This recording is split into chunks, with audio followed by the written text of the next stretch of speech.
Pernahkah ibu dan bapak merasa sendirian di tengah keramaian? Seperti Pak Budi, 72 tahun, dari Surabaya yang duduk di teras rumahnya setiap sore, menatap jalan raya yang ramai dengan lalu lalang kendaraan, sambil memegang foto anak-anaknya yang tersenyum di atas meja. Mereka sibuk, katanya pada tetangganya. Saya mengerti. Tapi di balik senyumnya, ada luka yang tak terlihat. Sebuah kehampaan yang semakin dalam setiap kali panggilan telepon tak diangkat atau pesan tak dibalas. Pak Budi bukan satu-satunya. Ada ribuan orang tua di seluruh Indonesia yang merasakan hal yang sama, terlupakan oleh anak-anak yang mereka besarkan dengan kasih sayang tak terbatas. Rasa ini seperti angin malam yang menusuk tulang, dingin dan terus-menerus, membuat mereka bertanya-tanya di mana salahnya. Setiap hari, mereka menunggu dengan harapan yang perlahan memudar, seperti lilin yang hampir habis meleleh di tengah malam gelap. Mungkin ibu dan bapak mengenali cerita Ibu Siti, 68 tahun, dari Bandung, yang menyiapkan makanan favorit anak-anaknya setiap hari Minggu, berharap mereka akan datang berkunjung. Namun, makanan itu seringkali berakhir di kulkas, tak tersentuh, sampai membusuk. Mungkin mereka sibuk, ujarnya sambil menyimpan makanan itu kembali dengan tangan gemetar. Setiap kali dering telepon terdengar, hatinya berdegup kencang, tapi seringkali bukan anak-anaknya yang menelepon. Perasaan terlupakan ini seperti sebuah kabut yang perlahan menyelimuti hari-hari mereka, mengaburkan kenangan indah dan menggantinya dengan kesepian yang menusuk. Di tengah kesunyian malam, mereka bertanya pada diri sendiri, apakah aku masih berarti bagi mereka?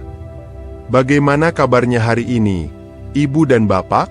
Semoga selalu dalam lindungan yang maha kuasa dan diberikan kesehatan serta ketenangan hati. Selamat datang di channel Tips Bahagia Lansia, tempat kita berbagi, belajar, dan tumbuh bersama dalam menghadapi tantangan-tantangan di masa tua. Di video ini, kita akan membahas sesuatu yang mungkin sering ibu dan bapak rasakan, ketika anak-anak yang kita cintai sepertinya melupakan kita. Jangan lupa tulis di komentar ibu dan bapak dari kota mana menonton hari ini, agar kita bisa merasa lebih dekat satu sama lain, meskipun terpisah oleh jarak. Di channel Tips Bahagia Lansia, kami memahami bahwa setiap hari membawa tantangan baru, terutama ketika merasa terlupakan oleh orang-orang yang paling kita cintai. Kami berkomitmen untuk menjadi teman sejati ibu dan bapak, berbagi tips dan inspirasi yang dapat membantu menemukan kembali kebahagiaan di masa tua. Dengan subscribe channel ini, ibu dan bapak akan selalu mendapatkan panduan praktis dan dukungan emosional yang dibutuhkan. Jangan ragu untuk menekan tombol subscribe dan lonceng notifikasi, karena kami akan selalu ada untuk ibu dan bapak, seperti keluarga yang siap mendengarkan dan mengerti perasaan yang sedang ibu dan bapak alami. Mengapa topik tentang anak yang melupakan orang tua begitu penting bagi kita di masa tua? Karena rasa terlupakan ini bukan hanya sekadar perasaan sedih sesaat, melainkan luka emosional yang dapat menggerus kesehatan mental dan fisik secara perlahan. Ketika kita merasa tidak dihargai oleh orang-orang yang paling kita cintai, ini dapat memicu stres kronis, depresi, dan bahkan masalah kesehatan fisik seperti tekanan darah tinggi. Seperti pohon tua yang akarnya tidak lagi mendapatkan nutrisi dari tanah, kita perlahan layu dan kehilangan semangat hidup. Topik ini menjadi sangat relevan karena di usia senja, dukungan emosional dari keluarga, terutama anak-anak, menjadi salah satu pilar utama kebahagiaan dan kesejahteraan kita. Pak Ahmad, 75 tahun, dari Medan, pernah menjadi ayah yang selalu ada untuk anak-anaknya. Ia bekerja keras dari pagi hingga malam untuk memastikan mereka mendapat pendidikan terbaik. Namun, sejak pensiun dan istrinya meninggal, rumahnya yang dulu penuh tawa kini sunyi. Anak-anaknya, yang kini sukses di Jakarta, hanya menelepon sekali sebulan, dan bahkan sering lupa hari ulang tahunnya. Aku tidak meminta uang atau hadiah, kata Pak Ahmad dengan mata berkaca-kaca, hanya ingin mendengar suara mereka lebih sering. Rasa terlupakan ini membuat Pak Ahmad sering terbangun di tengah malam, merenungkan apakah ia telah menjadi ayah yang baik, atau apakah ada yang salah dalam cara ia mendidik anak-anaknya. Cerita serupa dialami oleh Ibu Mariam, 70 tahun, dari Yogyakarta. Setelah suaminya meninggal, ia berharap bisa lebih dekat dengan kedua anaknya yang sudah menikah. Namun, Kenyataannya, ia hanya melihat cucu-cucunya saat Lebaran tiba. Anak-anak saya bilang saya sulit dihubungi, padahal saya selalu menunggu telepon mereka. Curhat Ibu Mariam sambil memegang erat foto keluarga. Setiap kali melihat tetangganya berkumpul dengan anak dan cucu, hatinya terasa perih. Ibu Mariam mulai menarik diri dari kegiatan sosial, merasa tidak lagi memiliki nilai di mata keluarganya. Perasaan ini seperti kabut yang perlahan menyelimuti harinya, membuatnya kehilangan gairah untuk hobi yang dulu ia cintai, seperti berkebun dan memasak. Ketika anak-anak melupakan kita, bukan hanya perasaan sedih yang muncul, tetapi juga pertanyaan-pertanyaan mendasar tentang nilai dan makna kehidupan kita. Apakah semua pengorbananku selama ini sia-sia? Apakah aku masih berarti bagi mereka? Di mana salahku? Pertanyaan-pertanyaan ini bisa menjadi beban berat yang menggerus kesehatan mental kita di masa tua. Lebih dari sekadar rasa kesepian, ini adalah krisis eksistensial yang dapat mengikis semangat hidup dan kebahagiaan yang telah kita bangun selama bertahun-tahun. Seperti cermin yang retak, gambar diri kita sebagai orang tua yang dicintai dan dihargai menjadi pecah dan tidak utuh lagi, membuat kita sulit menemukan kedamaian dalam hari-hari kita. Namun, di tengah kegelapan ini, ada harapan. Memahami mengapa anak-anak mungkin melupakan kita bukan tentang menyalahkan mereka, melainkan tentang menemukan jalan menuju pemulihan dan kebahagiaan kembali. Di video ini, kita akan bersama-sama menjelajahi alasan di balik fenomena ini dan menemukan cara-cara yang efektif untuk mengatasi rasa terlupakan. Jangan lupa untuk like video ini dan subscribe channel Tips Bahagia Lansia, karena dengan begitu, Ibu dan Bapak tidak akan ketinggalan konten-konten inspiratif lainnya yang dapat membantu menemukan kembali kebahagiaan di masa tua. Bersama-sama, kita bisa mengubah kesedihan menjadi kekuatan, dan kesepian menjadi kesempatan untuk menemukan makna baru dalam hidup kita. Tentu saja, merasa terlupakan adalah luka yang mendalam, tetapi duduk terus-menerus dalam kesedihan tidak akan mengubah keadaan. Justru, itu akan memperparah rasa sakit di hati. Langkah pertama yang bisa ibu dan bapak ambil adalah sebuah keputusan yang sangat berani, memutuskan untuk tidak lagi menjadi korban dari kesunyian ini. Ini bukan tentang melawan anak-anak, tetapi tentang memperjuangkan kedamaian batin ibu dan bapak sendiri. Anggaplah hidup ibu dan bapak seperti sebuah buku. Mungkin bab sebelumnya penuh dengan pengorbanan untuk anak-anak, tetapi bab baru bisa dimulai, bab yang fokus pada kebahagiaan ibu dan bapak. Dan di channel Tips Bahagia Lansia, kami akan menemani ibu dan bapak menulis bab baru itu. Jangan lupa subscribe, karena perjalanan ini akan kita lalui bersama. Solusi pertama yang seringkali paling sulit, namun paling membebaskan, adalah mengubah perspektif. Cobalah sejenak untuk melihat dunia dari kacamata anak-anak ibu dan bapak. Mereka hidup di era yang berbeda, dengan tekanan dan tuntutan yang mungkin tidak pernah ibu dan bapak bayangkan. Seperti Pak Budi dari Surabaya, yang dulu hanya mengenal kerja keras di pabrik, kini anak-anaknya dikejar deadline dan target kerja yang membuat mereka kelelahan. Memahami ini bukan berarti membenarkan perilaku mereka, tetapi seperti membuka jendela di sebuah ruangan yang pengap. Udara segar pemahaman masuk, dan rasa sakitnya perlahan menjadi lebih ringan untuk ditanggung. Ini adalah langkah pertama menuju damai dengan diri sendiri. Pak Budi, 72 tahun, akhirnya mencoba melakukannya.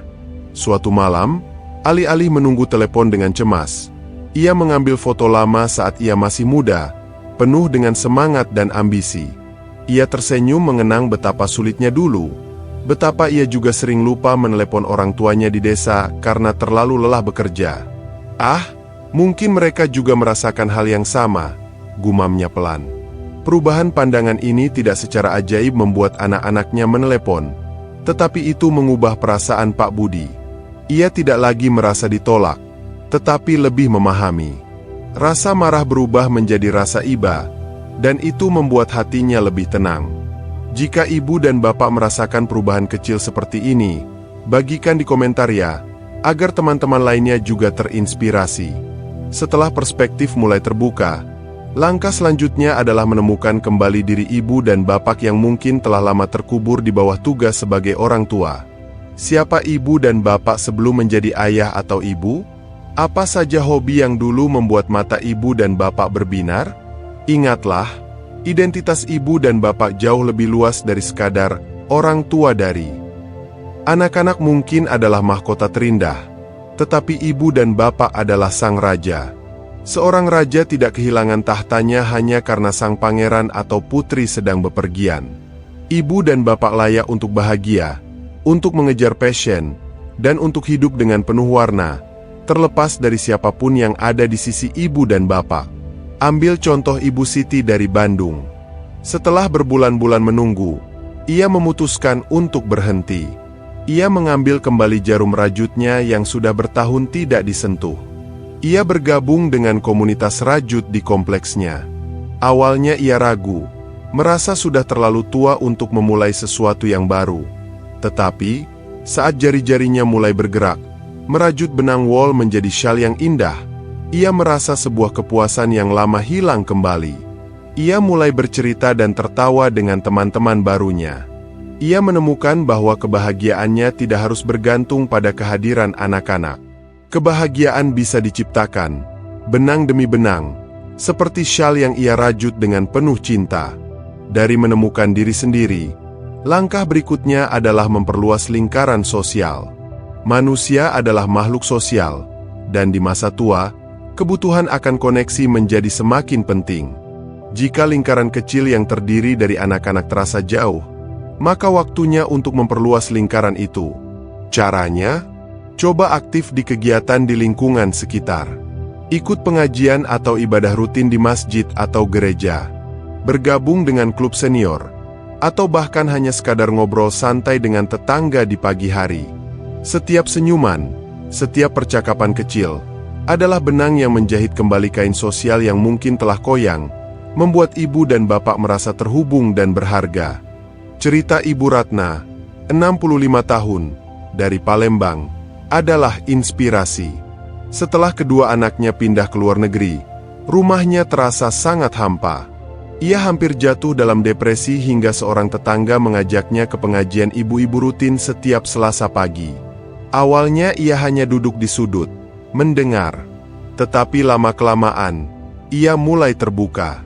Ia menemukan saudara baru, teman-teman yang mau mendengarkan, menghibur, dan mendoakan. Mereka saling berbagi rezeki, mengunjungi yang sakit, dan merayakan kebahagiaan bersama.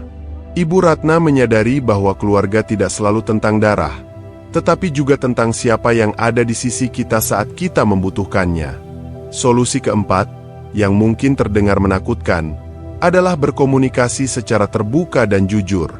Banyak orang tua yang enggan melakukannya, takut dianggap mengeluh atau menyusahkan. Padahal, anak-anak seringkali tidak sadar bahwa perilaku mereka menyakiti hati orang tua. Mereka bukan hati yang terbuat dari batu, mereka hanya sibuk dan terkadang lupa. Komunikasi yang baik bukanlah menuntut, tetapi menyatakan perasaan. Cobalah menggunakan kalimat, "Aku merasa," daripada, "Kamu tidak pernah." Ini adalah kunci untuk membuka pintu dialog tanpa memicu pertengkaran. Pak Ahmad dari Medan memutuskan untuk mencoba.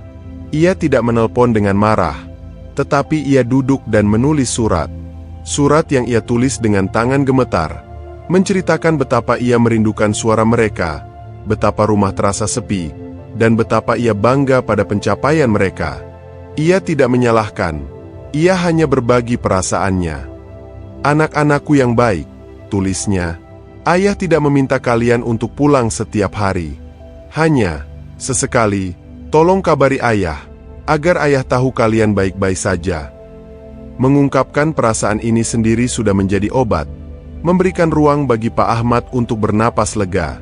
Terakhir, dan mungkin yang paling fundamental, adalah membangun kemandirian emosional. Ini berarti belajar untuk menjadi sumber kebahagiaan ibu dan bapak sendiri. Kebahagiaan tidak lagi menjadi sesuatu yang diberikan oleh anak-anak, melainkan sesuatu yang dibangun dari dalam diri. Anggaplah hati ibu dan bapak seperti sebuah sumur. Selama ini, mungkin ibu dan bapak menunggu hujan dari anak-anak untuk mengisi sumur itu. Sekarang, waktunya untuk menggali lebih dalam hingga menemukan mata air sendiri. Sumber air yang tidak akan pernah kering, tidak peduli musim kemarau berlangsung lama. Ibu Mariam dari Yogyakarta menemukan mata airnya di taman kecil di belakang rumahnya. Setiap pagi, ia menyiram tanamannya, memangkas daun yang kering, dan berbicara pada bunga-bunganya. Ia menemukan ketenangan dalam rutinitas ini. Ia juga mulai menulis lagi, menuangkan semua perasaannya dalam sebuah buku harian. Pelan-pelan, ia tidak lagi merasa hampa saat anak-anak tidak menelepon, karena ia sudah memiliki sumber kebahagiaan lain yang ia pupuk sendiri. Ia menjadi lebih mandiri secara emosional, dan kebahagiaannya menjadi lebih stabil dan tidak mudah goyah. Ini adalah kekuatan sejati yang bisa kita semua bangun. Ini adalah 5 langkah awal yang bisa ibu dan bapak mulai hari ini juga. Mengubah perspektif, menemukan kembali diri sendiri, memperluas lingkaran sosial, berkomunikasi secara terbuka, dan membangun kemandirian emosional. Setiap langkah kecil yang ibu dan bapak ambil adalah sebuah kemenangan.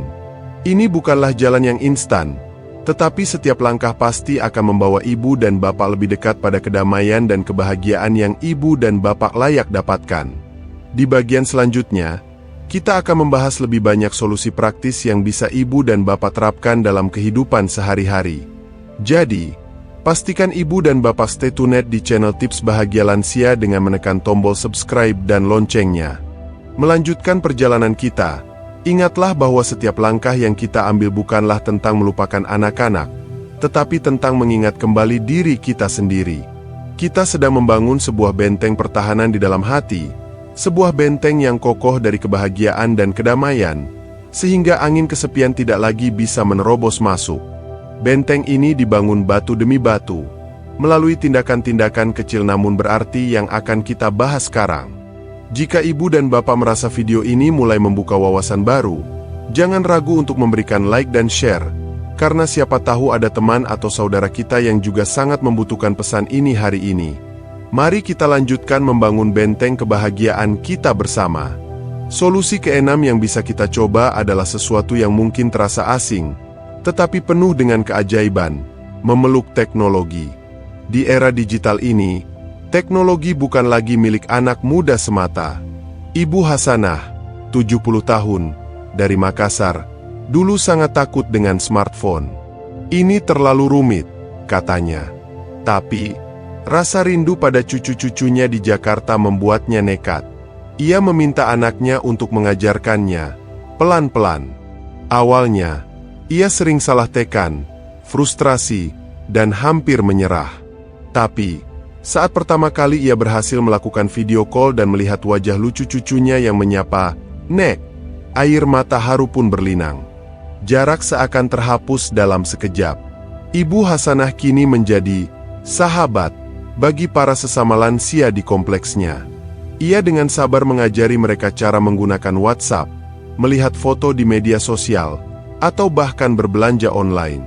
Baginya, smartphone bukan lagi sebuah monster yang menakutkan, melainkan jendela ajaib yang menghubungkannya dengan dunia dan orang-orang yang ia cintai. Ia tidak lagi pasif menunggu kabar, tetapi aktif mencari tahu keadaan anak dan cucunya lewat pesan singkat atau foto-foto yang mereka bagikan. Ibu Hasanah menemukan bahwa teknologi, jika digunakan dengan benar, bisa menjadi jembatan cinta yang mengatasi sejauh apapun jaraknya. Mungkin ibu dan bapak juga punya cerita serupa? Tulis di kolom komentar ya. Solusi ketujuh adalah dengan menemukan kembali makna dalam memberi. Terkadang, cara terbaik untuk menyembuhkan luka kita adalah dengan membantu menyembuhkan luka orang lain. Pak Slamet, 73 tahun, dari Semarang, merasa hidupnya tidak punya tujuan setelah pensiun sebagai guru. Anak-anaknya sibuk, dan ia merasa seperti beban. Suatu hari, ia melihat anak-anak di kampungnya yang tidak bisa membaca Al-Quran dengan baik. Dengan modal sisa ilmunya, ia membuka TPA, Taman Pendidikan Al-Quran, kecil-kecilan di teras rumahnya, gratis. Setiap sore, rumahnya kini ramai dengan lantunan ayat suci dan tawa anak-anak. Pak Slamet menemukan kembali gairah hidupnya. Ia tidak lagi punya waktu untuk merenungkan kesedihan karena jadwalnya penuh dengan persiapan mengajar dan interaksi dengan anak-anak didiknya. Orang tua murid-muridnya sangat menghormatinya, sering membawa oleh-oleh kecil sebagai tanda terima kasih. Pak Slamet menyadari bahwa pengabdian tidak harus selalu pada anak kandung. Memberikan ilmu dan kasih sayang pada generasi penerus memberinya kepuasan yang jauh lebih dalam. Ia merasa dibutuhkan, dihargai, dan dicintai. Rasa ini adalah obat paling ampuh untuk mengusir rasa kesepian dan ketidakberartian. Berikutnya, mari kita bicara tentang kekuatan rutinitas. Hidup yang tidak terstruktur seringkali membuat kita tersesat dalam pikiran-pikiran negatif. Membangun rutinitas harian yang memberikan rasa nyaman dan kontrol adalah seperti memegang kompas di tengah hutan yang gelap. Ibu Endah, 69 tahun, dari Solo, adalah contohnya. Setelah merasa terlupakan, ia membuat jadwal yang sangat detail untuk dirinya sendiri. Pukul 5 pagi jalan kaki di alun-alun, pukul 7 menyiapkan sarapan, pukul 9 berkebun, pukul 2 siang membaca buku di perpustakaan kota, dan pukul 8 malam menonton film favoritnya. Rutinitas Ibu Endah memberinya sebuah kerangka kerja yang membuat harinya terasa bermakna dan terisi. Ia tidak lagi duduk termenung menunggu telepon berdering, karena ia tahu bahwa jam 10 pagi adalah waktunya untuk bertemu teman-teman arisan, dan jam 4 sore adalah waktunya untuk memberi makan ikan di kolam. Rutinitas ini memberinya rasa prediktabilitas dan keamanan, mengurangi kecemasan akan ketidakpastian. Ibu Endah membuktikan bahwa dengan mengendalikan jam kita secara tidak langsung juga belajar mengendalikan emosi kita. Mari kita like dan subscribe channel Tips Bahagia Lansia untuk mendapatkan lebih banyak tips seperti ini. Jangan pernah meremehkan kekuatan gerak fisik. Hubungan antara tubuh dan jiwa sangat erat. Tubuh yang sehat dan bergerak akan menghasilkan pikiran yang lebih jernih dan perasaan yang lebih positif. Bapak Usman, 74 tahun, dari Malang, hampir lumpuh dalam kesedihan setelah istrinya meninggal. Seorang tetangga mengajaknya ikut senam pagi di taman kota. Awalnya ia menolak, merasa malu. Tapi, ia nekat mencoba. Di sana, ia menemukan lebih dari sekadar olahraga. Ia menemukan komunitas. Sekelompok lansia yang setiap pagi tertawa, bercanda, dan saling mendukung sambil menggerakkan tubuh mereka. Bapak Usman menemukan bahwa keringat yang keluar dari tubuhnya seolah-olah membawa serta racun kesedihan yang mengendap di hatinya. Ia merasa lebih bugar, lebih kuat, dan yang terpenting, ia tidak lagi sendirian. Ia punya teman-teman senam yang menunggunya setiap pagi. Mereka saling bertanya kabar, menceritakan masalah, dan memberi solusi. Aktivitas fisik ini menjadi pintu gerbang bagi koneksi sosial yang baru dan sehat. Ia membuktikan bahwa untuk menggerakkan hati yang kaku, kita perlu memulainya dengan menggerakkan tubuh kita. Ini adalah sebuah kebenaran sederhana namun sangat kuat. Solusi ke-9, yang terdengar sederhana tetapi memiliki dampak luar biasa, adalah berlatih kesadaran dan rasa syukur. Alih-alih fokus pada apa yang tidak kita miliki, mari kita latih diri untuk melihat dan mensyukuri apa yang masih ada di sekitar kita. Ibu Dewi, 71 tahun, dari Denpasar, memulainya dengan sebuah buku catatan kecil. Setiap pagi dan malam, ia menulis 3 hal yang ia syukuri hari itu. Awalnya sulit. Anakku tidak telepon, tulisnya di hari pertama. Tapi, ia dipaksa untuk berpikir lebih keras. Tapi, aku masih bisa menikmati kopi pagi ini. Tetanggaku menyampaikan salam. Aku bisa membaca surat kabar dengan jelas. Lambat laun, fokus Ibu Dewi bergeser. Ia mulai mensyukuri hal-hal kecil. Sinar matahari yang hangat, bunga di kebunnya yang mekar, percakapan menyenangkan dengan penjual sayur. Ia menyadari bahwa kebahagiaannya tidak sepenuhnya bergantung pada apakah anak-anaknya menelepon atau tidak. Kebahagiaan itu sudah ada di sekelilingnya. Ia hanya perlu membuka matanya dan hatinya.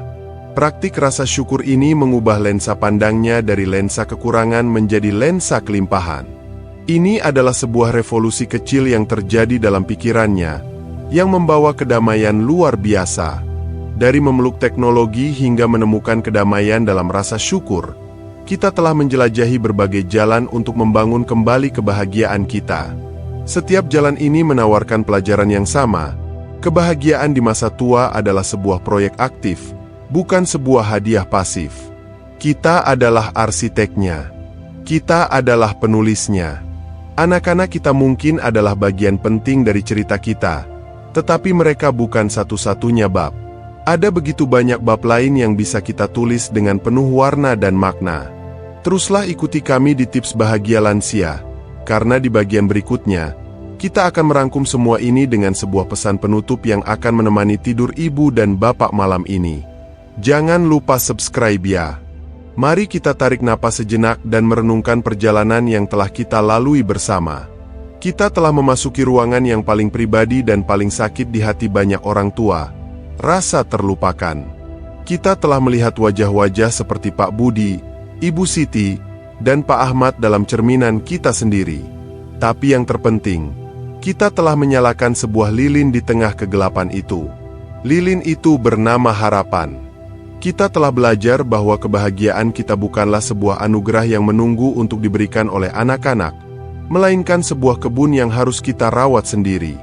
Ini adalah sebuah revolusi damai yang dimulai dari dalam diri, sebuah keputusan untuk tidak lagi menjadi korban kesunyian, tetapi menjadi arsitek kedamaian kita sendiri. Jika pesan ini sampai ke hati ibu dan bapak, berikan kami tanda dengan tombol like, sebagai jembatan emas yang menghubungkan kita dalam semangat yang sama. Kita telah menjelajahi berbagai jalan menuju kebun itu. Ada jalan pemahaman, seperti yang ditempuh Pak Budi, yang memilih untuk melihat dari kacamata anak-anaknya. Ada jalan penemuan kembali diri, seperti Ibu Siti yang menemukan kembali kebahagiaannya di ujung jarum rajut. Ada pula jalan pengabdian baru, seperti Pak Slamet yang menemukan kembali makna kehidupannya dalam tawa anak-anak didiknya.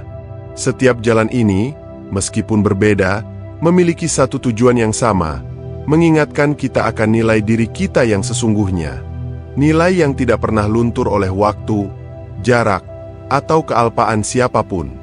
Dengan subscribe channel Tips Bahagia Lansia, ibu dan bapak memastikan selalu ada panduan dan teman yang menemani menemukan jalan kembali ke diri sendiri. Kini, saatnya untuk ibu dan bapak mendengarkan pesan ini dengan sepenuh hati.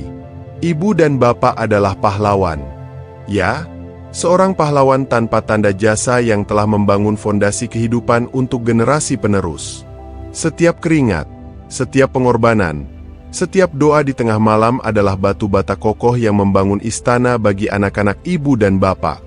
Istana itu mungkin terasa jauh sekarang, tetapi fondasi yang ibu dan bapak bangun tidak akan pernah runtuh. Kehidupan ibu dan bapak bukanlah sebuah cerita yang berakhir dengan kesepian. Ini adalah sebuah epos, sebuah karya agung tentang cinta, ketabahan, dan keikhlasan. Nilai ibu dan bapak tidak diukur dari seberapa sering telepon berdering, melainkan dari warisan cinta yang telah ibu dan bapak tanamkan di dunia ini. Mungkin malam ini, ibu dan bapak duduk sendiri di ruang keluarga yang sunyi. Hanya ada suara jam dinding yang berdetak pelan, mengingatkan pada waktu yang terus berjalan. Di saat-saat seperti itu, rasa sepi bisa datang seperti badai yang tiba-tiba. Tapi, di dalam kesunyian itu, ada cahaya keabadian yang tak pernah padam. Cahaya dari kasih sayang yang telah ibu dan bapak tebarkan. Cahaya itu bersinar dalam setiap anak yang berhasil, setiap cucu yang lahir, dan setiap kebaikan yang pernah ibu dan bapak lakukan. Ibu dan bapak adalah sumber dari cahaya itu. Jadi, biarkanlah cahaya itu juga menghangatkan hati ibu dan bapak sendiri. Tulis di komentar satu hal yang membuat ibu dan bapak bangga pada diri sendiri hari ini. Mari kita bangun kebanggaan itu bersama. Masa depan bukanlah sebuah halaman kosong yang menakutkan, melainkan sebuah bab baru yang menanti untuk ditulis dengan tinta kebijaksanaan dan pengalaman ibu dan bapak. Ibu dan bapak adalah penulis utamanya. Anak-anak mungkin adalah karakter penting di bab-bab sebelumnya, tetapi di bab baru ini, tokoh utamanya adalah ibu dan bapak sendiri. Cerita apa yang akan ibu dan bapak tulis? Mungkin sebuah cerita tentang menemukan passion baru, sebuah cerita tentang persahabatan yang tumbuh di usia senja, atau sebuah cerita tentang kedamaian yang ditemukan dalam kesederhanaan. Apapun ceritanya, pastikan itu adalah cerita yang membuat ibu dan bapak tersenyum. Kami di Tips Bahagia Lansia akan selalu ada di sini, menemani ibu dan bapak menulis setiap kalimat indah di bab baru ini. Jadi, pastikan ibu dan bapak sudah menekan tombol subscribe dan lonceng notifikasi. Sampai jumpa lagi di ujung video kita hari ini. Semoga setiap kata yang terucap dapat menjadi benih-benih kedamaian yang tumbuh di taman hati ibu dan bapak. Ingatlah, ibu dan bapak tidak pernah sendirian dalam perjuangan ini. Channel Tips Bahagia Lansia hadir bukan hanya sebagai sebuah tayangan, tetapi sebagai sebuah rumah besar. Sebuah tempat di mana ibu dan bapak bisa duduk, bersandar, dan merasa diterima apa adanya. Jika video hari ini memberikan setetes kelegaan, mari bagikan kebaikan ini dengan menekan tombol like. Dengan like dari ibu dan bapak, video ini bisa sampai kepada lebih banyak sahabat senior di luar sana yang mungkin sedang menahan tangis di kesunyiannya. Berlangganan atau subscribe di channel ini adalah lebih dari sekadar menekan sebuah tombol.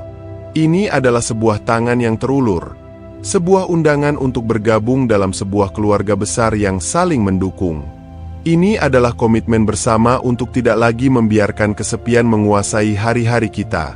Dengan subscribe, ibu dan bapak memastikan bahwa setiap minggunya akan ada sebuah suara teman yang menyapa, sebuah cerita yang menginspirasi, dan sebuah tips yang membantu. Jangan lupa juga untuk mengisi kolom komentar, karena di sanalah kita benar-benar bisa saling mengenal, saling mendoakan, dan merasa bahwa kita adalah bagian dari sebuah komunitas yang peduli. Mari kita tutup dengan sebuah kisah singkat dari Ibu Ratmi, 67 tahun, di Pontianak. Ia menulis kepada kami, bercerita bahwa setelah menonton video kami tentang menemukan hobi baru, ia mengangkat kembali gitar lamanya yang sudah bertahun-tahun berdebu di sudut kamar.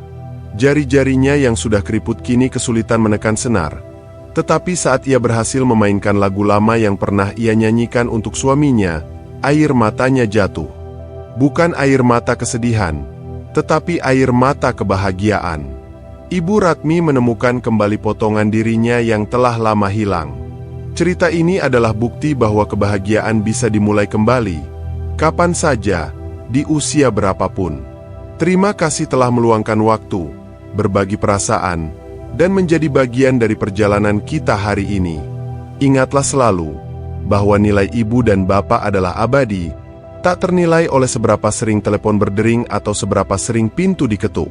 Kebahagiaan ibu dan bapak adalah hak yang harus diperjuangkan. Semoga malam ini, ibu dan bapak bisa tidur dengan lebih tenang, dengan hati yang lebih lapang, dan dengan harapan yang baru untuk esok hari. Jangan lupa untuk like, komen, dan subscribe channel Tips Bahagia Lansia. Sampai jumpa lagi di video berikutnya. Selalu dalam lindungannya. Salam bahagia untuk kita semua.